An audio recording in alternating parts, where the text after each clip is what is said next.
ऐश्वर्य संपन्न आमचे श्री भगवान बाबा यांची आपण सर्वांनी इथे सार्वजनिक जयंती साजरी केलेली आहे आणि या जयंतीला 14 वर्ष झालेली आहेत। या जयंतीच्या निमित्ताने ज्यांनी इथे 6 दिवस राहून आपल्या मनामधल्या शिवाला जागृत करण्याचं काम केलं हे बघून मला खूप समाधान वाटलं। असे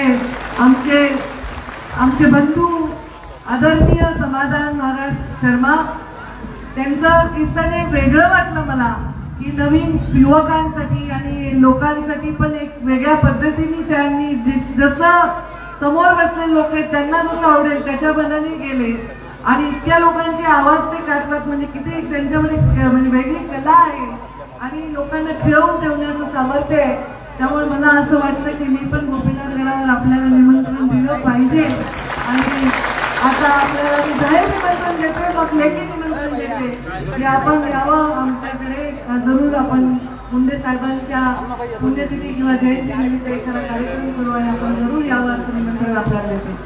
आता या कार्यक्रमाला आवर्जून उपस्थित असलेले जसं एखादा राजकीय पक्षाचा माणूस दुसऱ्या राजकीय पक्षाच्या मंचावर जात नाही तसं असं म्हणाले समाधान महाराज की आमच्या क्षेत्रात एखाद्याचं कीर्तन ऐकायला कोणी दुसरा महाराज येत नाही पण आमचे हरभक्त परायण अत्यंत रेग्युलर इथे रोज आले आमचे रणवे बापू आमच्या हरिभक्त परायण आमच्या राधाताई आमच्या आई साहेब या देखील इथे आल्या त्याही खूप छान बोलतात। दोघांचं त्यांनी जे भजन सांगितलं पण मी म्हटलं लोक वेगळं म्हणले तर छान त्या दोघांचंही मी अनेक वेळा ऐकण्याचा योग आलेला आहे। अत्यंत सुंदर वाणी तिथे बोलतात। मंचावर आज उपस्थित भारतीय जनता पार्टीचे जिल्ह्याचे अध्यक्ष शंकररावजी देशमुख मंचावर उपस्थित या कार्यक्रमाला आवर्जून उपस्थित बदामराव पंडित मंचावर उपस्थित आमचे मधुकर तात्या आमच्या ज्येष्ठतेप्रमाणे नाव घेत आहे।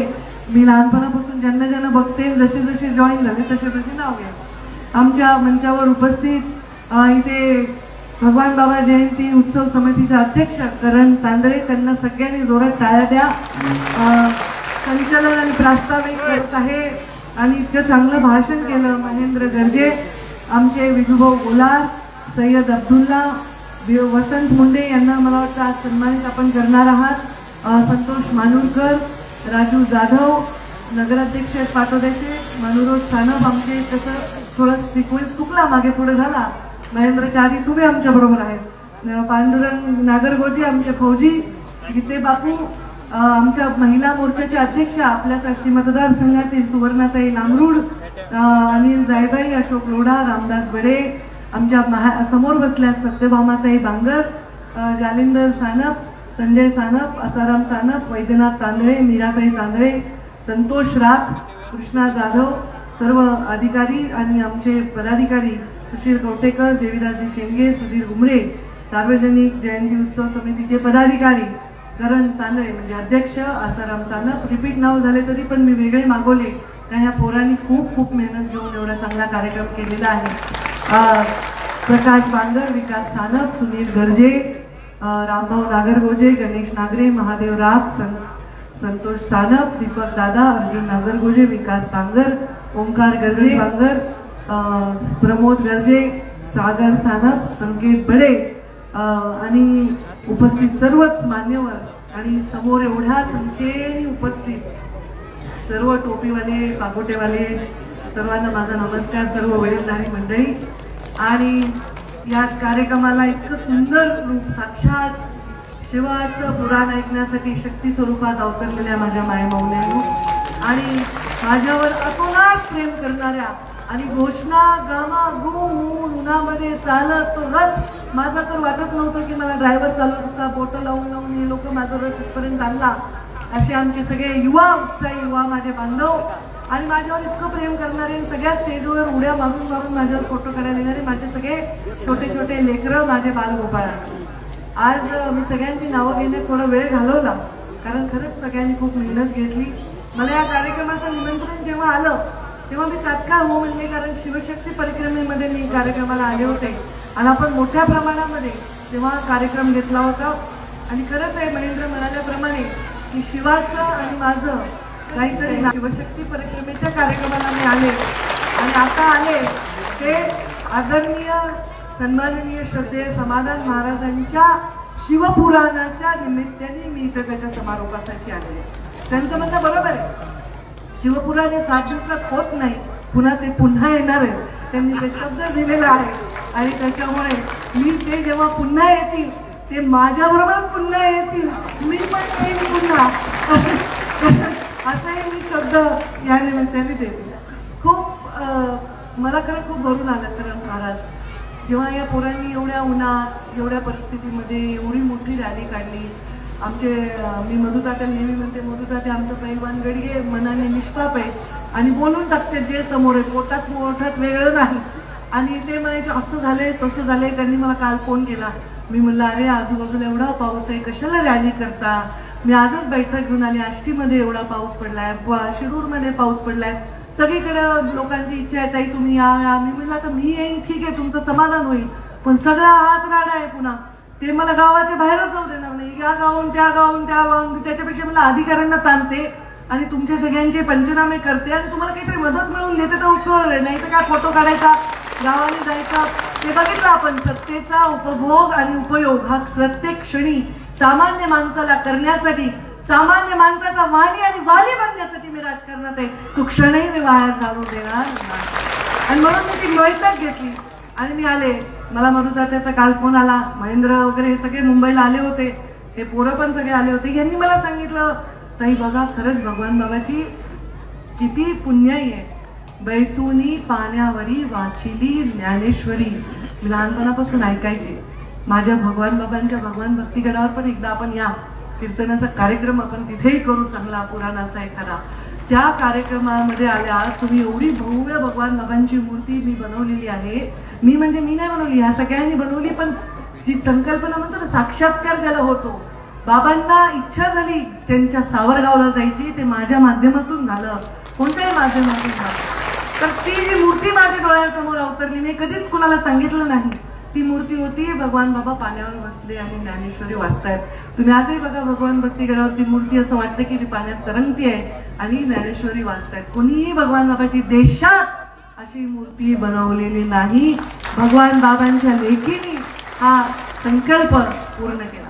खरंच आहे, भगवान बाबांना ऐश्वर्य संपन्न संत म्हणलं जातं.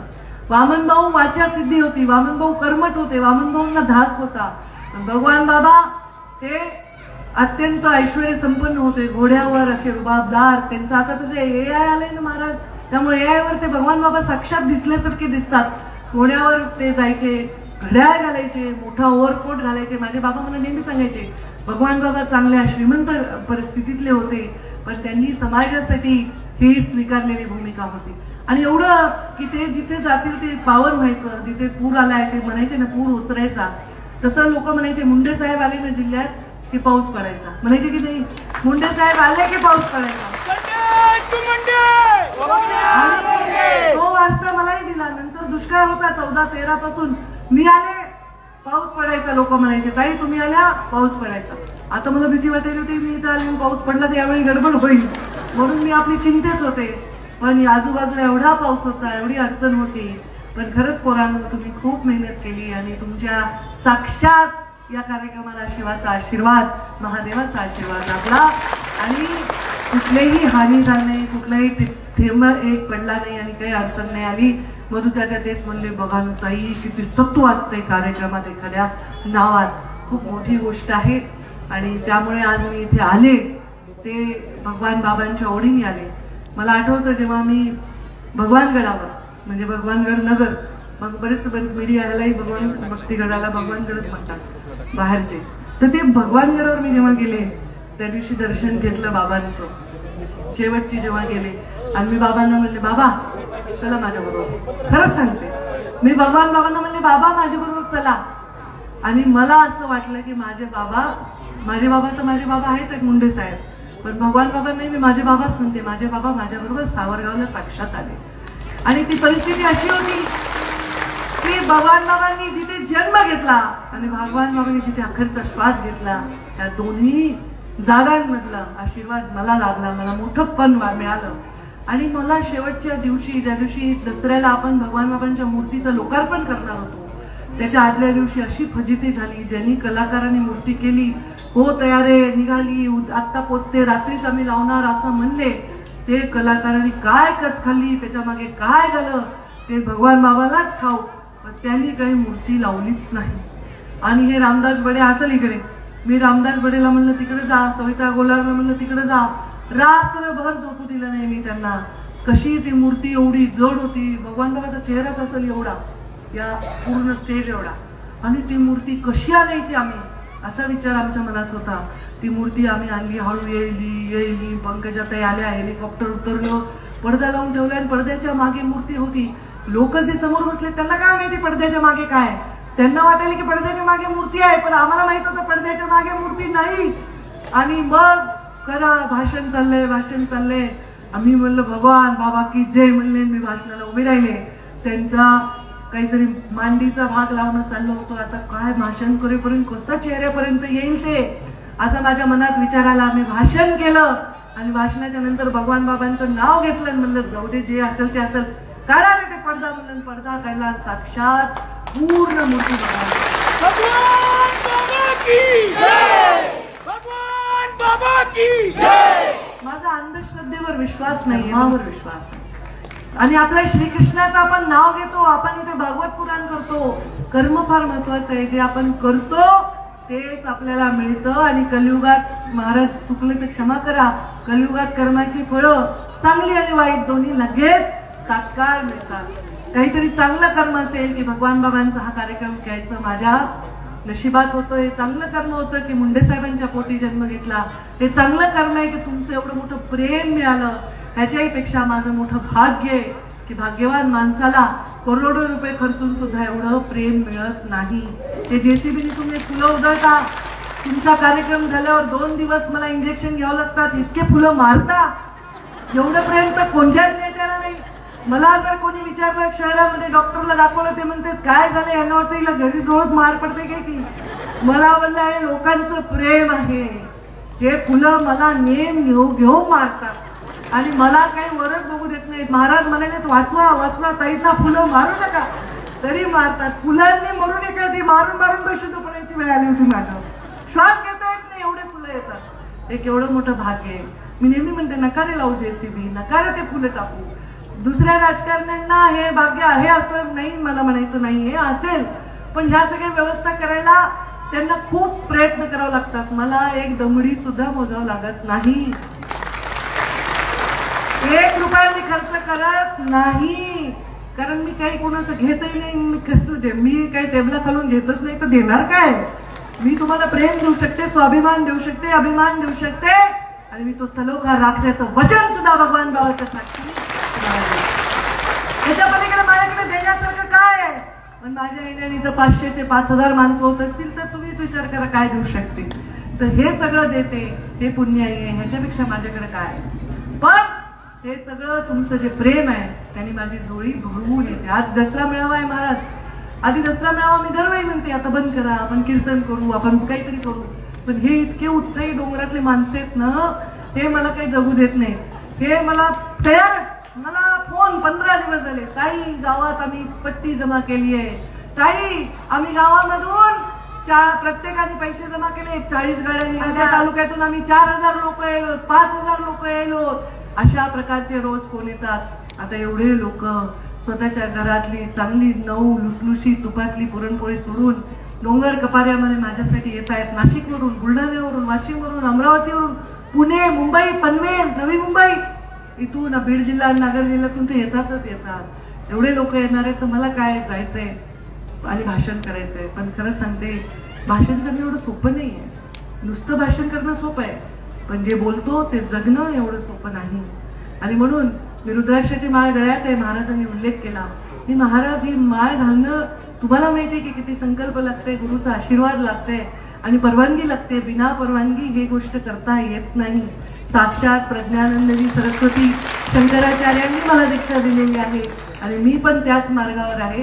हे लोक जाऊ देत नाही तोपर्यंत, नाही तर तुमच्यासारखंच माझंही पुढं विचार आहे. पण बघू, आता ह्यांचं जोपर्यंत कल्याण होत नाही मला काही सुट्टी मिळणार नाही. कर्म केल्याशिवाय आपण पुढच्या मार्गाला जाऊ शकणार नाही. मुंडे साहेबांना काय स्वप्न पडलं मला माहित नाही. त्यांनी मला राजकारणात आणलं. मला राजकारणात यायचंच नव्हतं. मी इतकी घरकोंबडी मुलगी आहे की मी शाळेला जाताना पण रडत होते, कॉलेजला जाताना पण रडत होते. मी माझ्या आईवडिलांना सोडून कधी राहिले नाही. माझ्या आई बाबांनी मला हॉस्टेलला टाकलं. मी एक दिवशी साहेब भेटायला हॉस्टेलला आले. मी गादी बिडी गुंडाळून पॅक करून बॅग त्यांच्या गाडीत जाऊन बसले. मी कधीच माझ्या आई वडिलांना सोडून राहिले नाही, माझ्या घराच्या बाहेर राहिले नाही. मी प्रचंड घरकोंबडी मुलगी आहे. 8-8 दिवस घराला सोडून 1.25 वर्षाचं माझं लेकरू होतं. त्याला ताप यायचा, त्याला उलट्या व्हायच्या, त्याला सोडून जेव्हा मी माझं जायचं माझा जीव तुटायचा. एवढंच लेकरू कधी कधी वाटायचं आपण एवढे बिझी आहेत, इलेक्शन आहे, एवढं झालं कधी, एवढं झालं कधी, आता एवढं झालं ते माझ्यापेक्षा. हे कळलं नाही. संपूर्ण जीवन समाजाला दिलेलं आहे.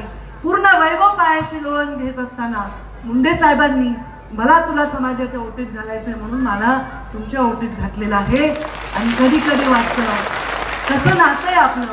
तुम्हाला माझ्या ओटीत घातलं, मला तुमच्या ओटीत घातलंय, असं अद्भुत नातं आहे.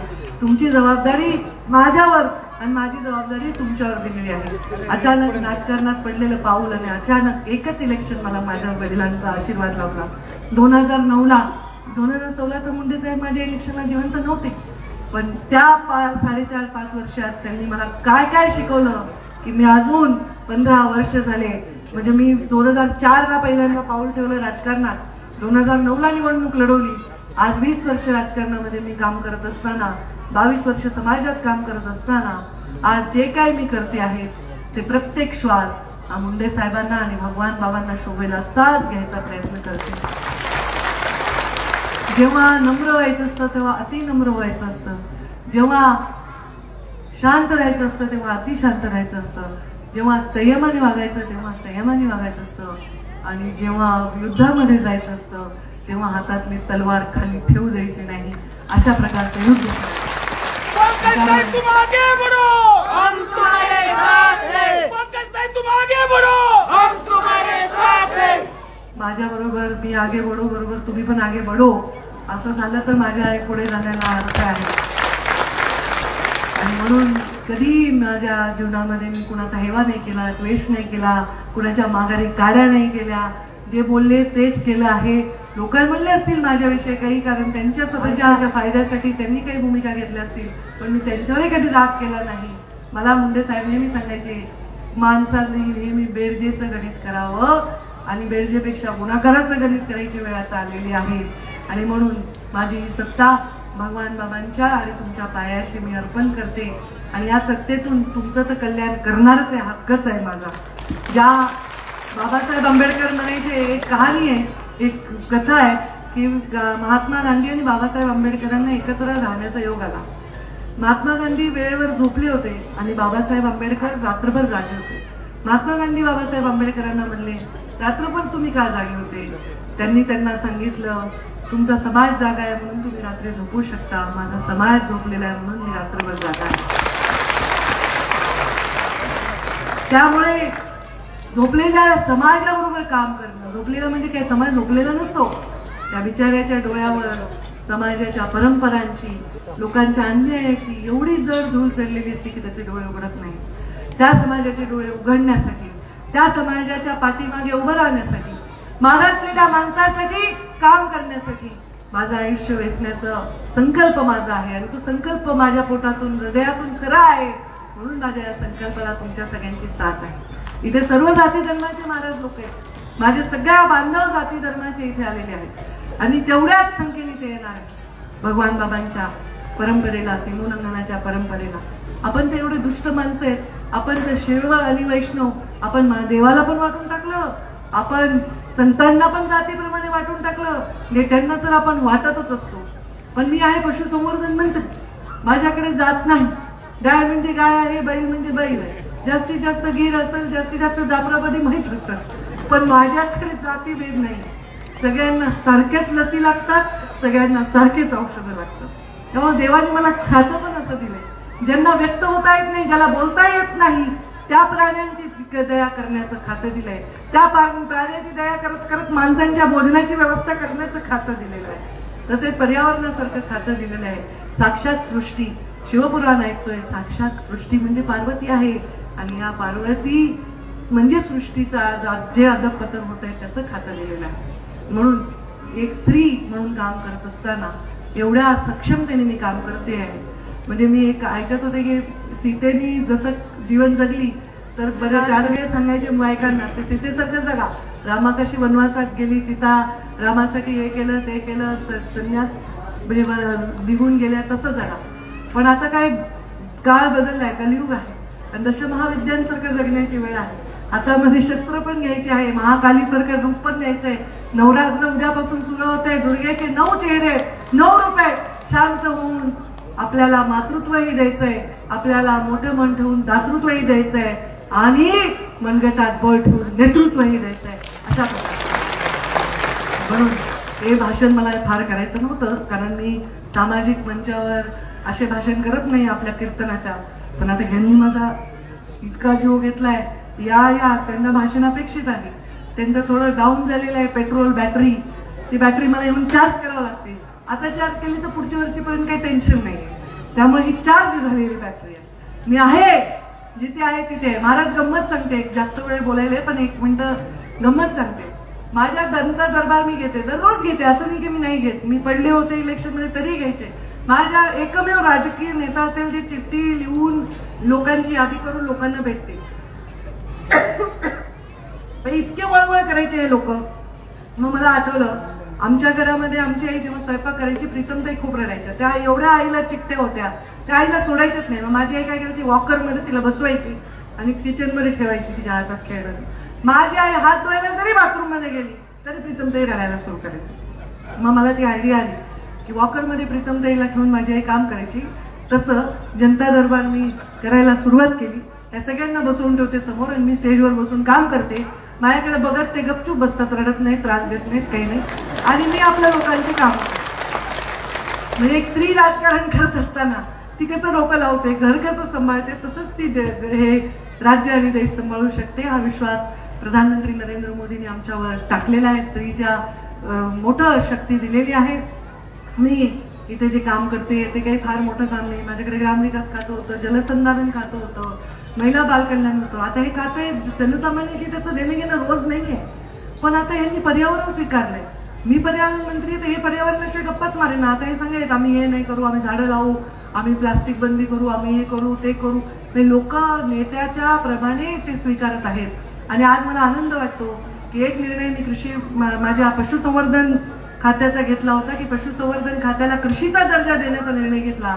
तर प्रधानमंत्री नरेंद्र मोदींनी देशामध्ये पण तो निर्णय घेतला आणि त्यांनी घेत असताना असं लिहिलंय की महाराष्ट्राच्या निर्णयाला म्हणजे उद्देशून महाराष्ट्राच्या निर्णयाप्रमाणे आम्ही हा निर्णय घेतलाय. म्हणजे आपण जे काम करतो, आपण एवढा चांगला विमा दिला 2015 मध्ये की आपले नवल किशोर रामला डायरेक्ट प्रधानमंत्र्यांच्या कार्यालयामध्ये घेऊन गेले की असं कसं चांगला विमा तुम्ही तयार करता. आपल्याकडे येणारा माणूस सुद्धा त्याचंही भलं झालं पाहिजे. कामाला येणारा, काम करणारा, आपल्या संपर्कात आलेला, सहवासात आलेला, त्याचं सुद्धा भलं झालं पाहिजे. भलं नाही झालं तरी चालेल पण त्याचं वाईट नाही झालं पाहिजे. हे माझं कर्तव्य आहे. आत्ताच्या कलियुगातले आम्ही राजाच्या भूमिकेत आहोत. राजाने राजासारखं राहायला पाहिजे. राजाचं मन राजासारखं पाहिजे. राजाला सगळे रंग सारखे दिसले पाहिजे. मग तो पांढरा असो, तो हिरवा असो, तो भगवा असो, तो निळा असो, तो पिवळा असो, हे सर्व रंग या राजाला सारखे दिसतात. त्या राजाला समाजात सलोखा आणता येतो आणि तो प्रयत्न माझा सदैव राहिला आहे आणि भविष्यातही राहील. आणि तुमच्या पाठीशी, तुमच्या गरजांसाठी, तुमच्या भविष्यासाठी मी सदैव उभी आहे. तुम्ही जेव्हा माझ्याबद्दल घोषणा देता, टाळ्या वाजवता, तेव्हा चिमुकले आवाज येतात. पंकजाताई तू मागे बढो, हे लेकरं मला घोषणा देतात. इतके गोड आवाज आहेत हे पंकजाताई आम्ही तुमचं गाणं ऐकतो म्हणून इतकी छोटी मुलगी मला आता म्हणली. आम्ही कोणतं गाणं, पंकजाताई बाग फुले होते बीजेपीच्या कमळाचा.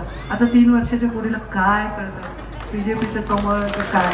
पण ती मला सांगत होती आम्ही तुमच्या गाण्यावर नाचतो, ते आम्हाला तुमचं गाणं आवडतं. ह्याच्यापेक्षा काय पाहिजे. किती तराजूमध्ये हिरे, माणिक, मोती, सोनं, नाणं ठेवलं आणि ही प्रतिष्ठा, हे प्रेम ठेवलं तर मी हे प्रतिष्ठा आणि प्रेमच निवडेल. एवढंच तुम्हाला या निमित्ताने सांगते. आणि मी मुंडे साहेब वडिलांच्या भूमिकेत होते, समाजाच्या. मी आईच्या भूमिकेत आहे आणि आईला वाईटपणा स्वीकारावा लागतो. कधी धपाटे मारावं लागतात, कधी कार ओढावा लागतो, कधी गाल पिळावा लागतो. आईला सगळं करावं लागतं. बाप काय येतो, चांगलं जातो. पण आईचं काम आहे. त्यामुळे मुंडे साहेबांनी तुमच्यावर प्रेम केलं, त्यांनी तुम्हाला शक्ती दिली.